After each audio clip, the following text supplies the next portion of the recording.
So now somewhere in here you created Beetle as a college strip. And he eventually became a military strip because everybody started coming home from the war. No, is that? Actually, it was just the other way around. Then eventually Greg came along. We're getting up to him, right? I was doing a college comic strip, and it wasn't selling too well because back in those days, right. 1948, 49, and 50, only 5% of our kids went to college. Okay. So it didn't have that much appeal. And then the Korean War heated up, and my editor said they're drafting guys like Beetle. You got to put him in the Army. So I did it kind of reluctantly, but then it took off. And then the next thing I know, I was banned from the Stars and Stripes because they thought I was bad for discipline. And that really made me... Then it really took off after that. Okay. Then Greg took off. And then I actually showed up right about the time when you launched Beetle. Yeah. He was born in 1949 and launched Beetle in 1950, 1940. Yeah. Both successes, without a very good contract. And now, beyond Beetle, you then created Hi and Lois. I was going to bring... Which was this the first spin-off? I was going to bring Beetle home because I thought once the Korean War was over that nobody would want an Army strip anymore. So I brought him home, introduced the family, Hi and Lois, and everybody said, "Oh, we like him in the Army. Put him back, put him back." And then the Vietnam War heated up, so I was back in the Army again. So I had an unemployed family. I put them to work. All right, and so now both of them were working for you. Yeah. And now, did you base the kids in Hi and Lois, or were they based on the kids that you were having at the time? Yeah, it was autobiographical. Yeah, I should talk about my contract. He got all this free material from me for years. Right. I started writing that strip when I was, as soon as I right out of the nursery, I was writing. No, the kids, we had 7 children. It's kind of like the Bill Keane thing. Yeah, that's right. Same thing. I really use my own experiences in my marriage and in my children to put in the strip. And as long as he did funny stuff, which he did a lot of funny stuff. I think I'm owed some back pay there. Some royalties.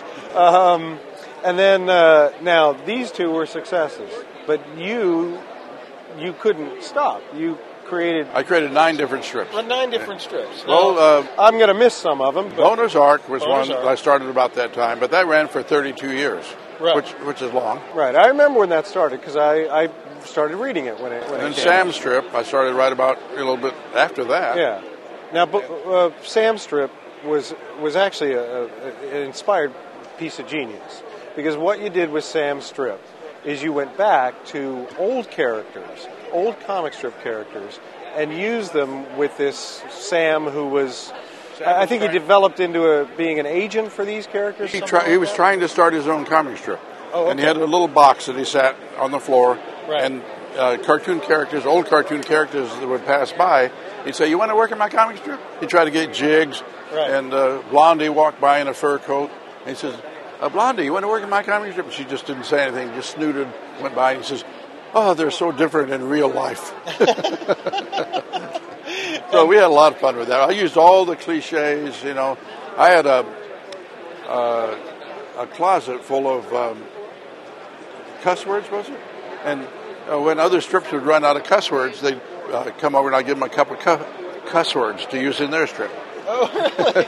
The whole closet full of exclamation marks is what it was. Oh, okay, right. Because everybody in comics always has an exclamation mark after every... It is you that developed names for all the squiggles and the... I did those, and now I can't even remember. Somebody says, "Well, draw me a..."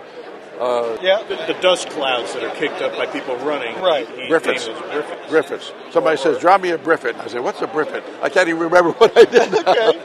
Really hilarious stuff. Yeah, when I put that out, the bookstores took it, and they put it in art instruction.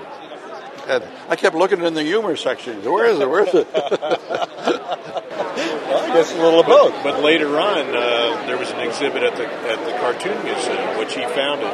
Right. And I remember watching a teacher with her class at the museum, and they're standing in front of the exhibit of they called it the Lexicon of Comic Canon. Yes. And they were all sitting there taking notes. Little Griffiths, okay, those are the clouds. Yep. Waftaram, oh, those are the little wavy heat lines that come up. Okay. Or Pludes, oh, those are, sweat beads coming off it. And they're all making notes very studiously. They're so serious. He did it as a joke. Well, And the teacher took it really seriously. Like, these are what these things are called, children. Now you got to memorize all these in things. their scripts, Scott McCloud refers to them in Understanding Comics. I mean, this. I made them all created up. the lexicon. I made them all up. And I bet you had a great time doing it too. I did a lot of research. I went back through all the old comics Yes. that we have in the museum, Sure.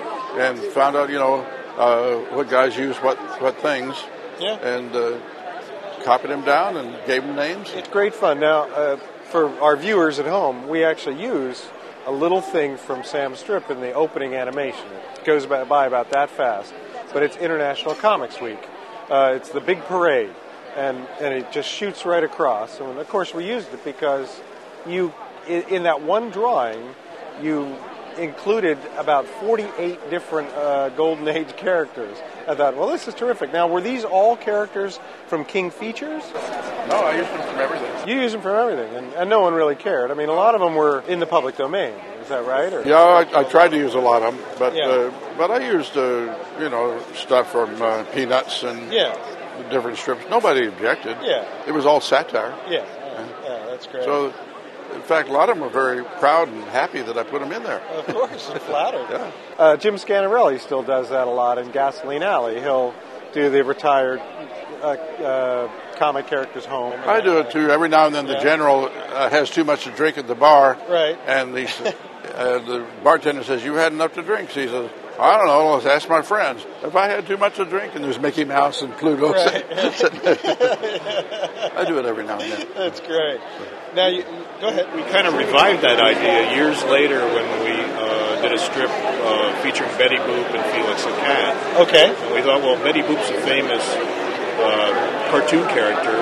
What if she's in Hollywood and all her friends are cartoon characters or real stars? So we actually did both. She'd have a party and she'd have all cartoon characters there at the party, but then she'd go out on dates with, Sly Stallone or somebody like that. There was some opposition to it because a lot of people felt that they owned Betty Boop and we didn't. And, we had some licensors and some people from Fleischer Studios and other movie studios that were doing movies about them and so forth. It was fun, though. We had a lot of fun doing You'd it. write somebody's name in the strip. You never knew what was going to happen. He came home one day, we put Whoopi Goldberg in there, and he walked in the door, and she'd send balloons filling the entire room. Right, yeah, because everybody loved to be mentioned. Well, it started out Betty Boop and Felix because I was up in Vermont at my vacation home, and I was reading through some old